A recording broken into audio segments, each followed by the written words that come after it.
Maayong hapon, gikan sa Solar News Channel Manila. Ako si Mencho Antigua Makapagal.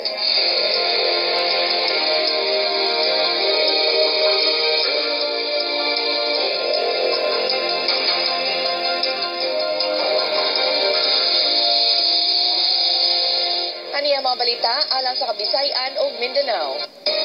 Tuuhan sa armadong kusog nga mosobra pa sa 12 ang namatay tungod sa pag-atake sa New People's Army sa Matanao Police Station sa Davao del Sur. Gipasalig sa United Nations nga padayon kining mosuporta ngadto sa mga mag-uuma nga naigo sa bagyong Yolanda.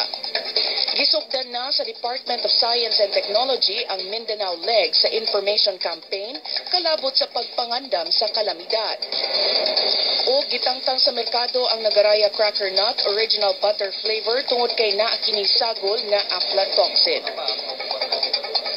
Miabot sa 12 ang tanang namatay resulta sa pagpangatake sa mga rebeldeng New People's Army sa Davao del Sur kagahapon.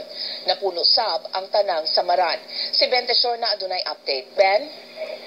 Mencho, gawas nga 12 na ang patay, dituhan sa militar nga madugangan pa ang nangamatay, tungod kay daghan ang napatay ug nasamdan sa habig sa mga rebelde.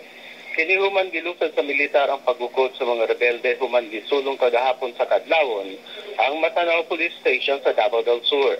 Tulo ka pulis ang napatay sa pag-atake tungod sa pagpanalipod sa police station, samtang laing duha ka pulis ang nasamdan.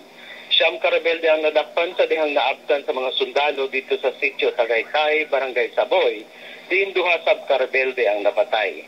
Naglakip sa nadakpang rebelde ug gubos karon sa tactical interrogation mao sila si Renante Urot, Joey Alberca, Rufo Boy Gama, Lodemer Gama, Noel Morangit, Roger Natonton, June Rosales, John Ray Pabilio ug Christopher Sales.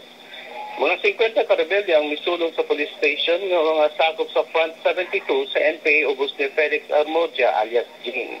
Laing grupo sa mga rebelde ubos ni Armodia ang miatake sa Takbo Detachment sa Barangay Dongan, Pekong.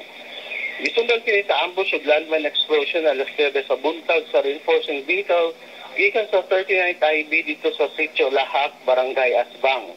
Patay ang 7 ka sundalo, lakit na ang team leader nga si 2nd Lieutenant Ludovico Alejo ug sa maranang laing 7 ka sundalo sa mong pag-atake. Gikondena sa militar ang padayong paggamit sa mga rebelde og landmine. Nakarecover pa og 2 ka improvised explosive devices ang militar ato sa hot pursuit sa gahapon.